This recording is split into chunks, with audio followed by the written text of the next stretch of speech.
அனைவருக்கும் வணக்கம். இது உங்கள் civil stood YouTube channel. So இந்த வீடியோவில் பார்த்தீங்கன்னா நம்ம ஷார்ட்கட் நூல்கள் ஆசிரியர்கள் ஷார்ட்கட்டு தான் பார்க்க போகிறோம். ஸோ இதுக்கு முன்னாடி நூல்கள் ஆசிரியர் ஷார்ட்கட் நிறையா பார்த்துருக்கோம். ஸோ அதை பார்க்காதவங்க பிளேலிஸ்ட்டை ரெஃபர் பண்ணி பார்த்துக்கோங்க. 8 தொகை 10 பாட்டு, அதை தொகுத்தவர்கள் ஷார்ட்கட் பார்த்தோம். ஸோ இந்த வீடியோவில் பார்த்தீங்கன்னா ஐம்பெருங்காப்பியங்கள், ஐஞ்சிருங்காப்பியங்கள் ஆசிரியர்கள், அதே மாதிரி மற்ற நூல்கள் ஆசிரியர்கள் ஷார்ட்கட் பார்க்க போகிறோம். இது பொது தமிழை பொறுத்தவரை ரொம்ப முக்கியமான கான்செப்ட். ஸோ இதில் பொறுத்துக அந்த மாதிரி நிறையா இதில் கொஸ்டின் நிறையா வரும். ஸோ அதனால் இந்த வீடியோ கடைசி ஸ்கிப் பண்ணாமல் பாருங்கள்.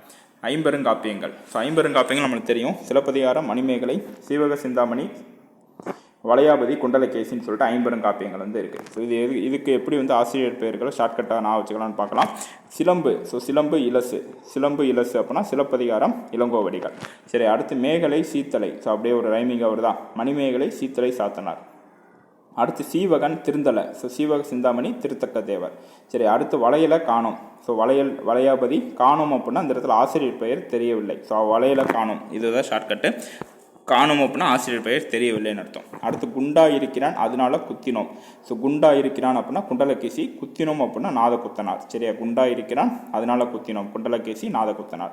அப்போ ஐம்பெருங்காப்பியங்கள் இவ்வளோதான். சிலப்பதிகாரம், மணிமேகலை, சீவக சிந்தாமணி, வளையாபதி, குண்டலகேசி. சரியா, அடுத்து ஐஞ்சிருங்காப்பியங்கள் பார்த்தீங்கன்னா நீலகேசி, சூளாமணி, யசோதர காவியம், உதயனகுமார காவியம், நாககுமார காவியம். இதுதான் ஐஞ்சிருங்காப்பியங்கள். நீலகேசிக்கு யாரும் இல்லை அப்படின்னா நீலகேசி ஆசிரியர் பெயர் தெரியவில்லைன்னு அர்த்தம். அடுத்து சூளா தோளா. ஸோ சூளாமணி, தோளாமொழித்தேவர். சரியா, சூளா தோளா. ஸோ சூளாமணி, தோளாமொழித்தேவர். அடுத்து யசோதைக்கு வெண்ணெய் பிடிக்கும். யசோதர காவியம், வெண்ணாவலூர் உடையர்வேல். ஸோ யசோதைக்கு வெண்ணெய் பிடிக்கும். யசோதை அப்படின்னா யசோதர காவியம், வெண்ணெய் பிடிக்கும் அப்படின்னா வெண்ணாவலூர் உடையார்வேல் அப்படின்னு அர்த்தம். சரி, அடுத்து உதயணனுக்கும் யாரும் இல்லை.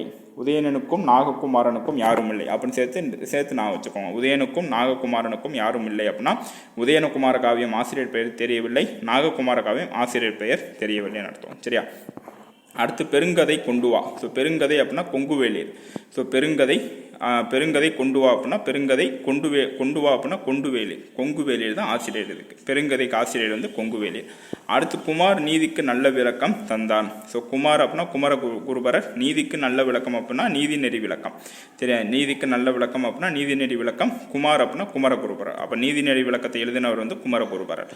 அடுத்து கம்பர் நாக்கில் சரஸ்வதி விளையாடுது. ஸோ சரஸ்வதி விளையாடுது அப்படின்னா சரஸ்வதி வந்தாரி. ஸோ ஆசிரியர் கம்பர். ஸோ கம்பர் நாக்கில் சரஸ்வதி விளையாடுது. அடுத்து கம்பு வைத்து ஏர் உழலாம். ஸோ ஏர் உழலாம் அப்படின்னா ஏர் எழுபது, கம்பு வைத்து அப்படின்னா கம்பர். புத்தர் ஓர் வீரர். ஸோ வீரர் அப்படின்னா வீர சோழியம், புத்தர் அப்படின்னா புத்தமித்திரன் அர்த்தம். விருத்தம் திருத்தமாக இருக்கும். ஸோ விருத்தம் அப்படின்னா நரி விருத்தம், திருத்தமாக இருக்கும் அப்படின்னா திருத்தக்க தேவர். அப்போ நரி விருத்தம், திருத்தக்க தேவர். சரியா, பெருங்களத்தூரில் அமிர்தம் வாங்கணும். பெருங்களத்தூரில் அமிர்தம் வாங்க போகிறீங்க. சரியா, பெருங்களத்தூர் அப்படின்னா யாப்பெருங்கலம் அர்த்தம். அமிர்தம் வாங்கணும் அப்படின்னா அமிர்தசாகரர். ஸோ யாப்பெருங்கலத்தை எழுதினவர் அமிர்தசாகரர். அடுத்து நல்ல நூல்கள் பவனி வராது. ஸோ நல்ல நூல்கள் அப்படின்னா நன்னூல். பவனி வராது அப்படின்னா பவனந்தி முனிவர். சரியா, கந்தன் கட்சியில் சேர்ந்தான். கந்தன் அப்படின்னா கந்த புராணம், கட்சியில் சேர்ந்தான் அப்படின்னா கச்சியப்ப சிவாச்சாரியார். ஸோ கந்த புராணத்தை எழுதினவர் பார்த்தீங்கன்னா கச்சியப்ப சிவாச்சாரியார்.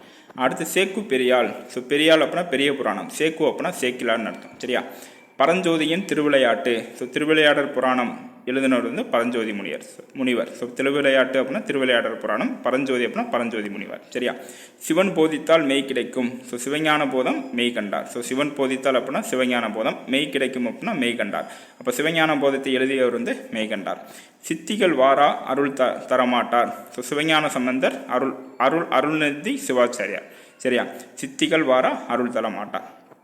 ஸோ சித்திகள் வாரா அப்படின்னா சிவஞான சித்தியார், அருள் தர மாட்டார் அப்படின்னா அருள்நந்தி சிவாச்சாரியார். ஸோ இந்த மாதிரி ஷார்ட்கட் ஈஸியாக உங்களுக்கு ஞாபகம் இருக்கும். எக்ஸாமில் கேட்க போது ஈஸியாக ஞாபகம் இருக்கும். ஸோ இந்த நூல்கள் ஆசிரியர்கள் உங்களுக்கு GS யூனிட் 8லேயே உங்களுக்கு ரொம்ப ஹெல்ப்ஃபுல்லாக இருக்கும். அதேமாதிரி பொது தமிழ்லேயும் ரொம்ப ஹெல்ப்ஃபுல்லாக இருக்கும். ஸோ இந்த ஆசிரியர் ஷார்ட்கட். ஸோ இந்த மாதிரி வீடியோக்களுக்கு சிவில் ஸ்டூட் இணைந்திருங்கள். நன்றி.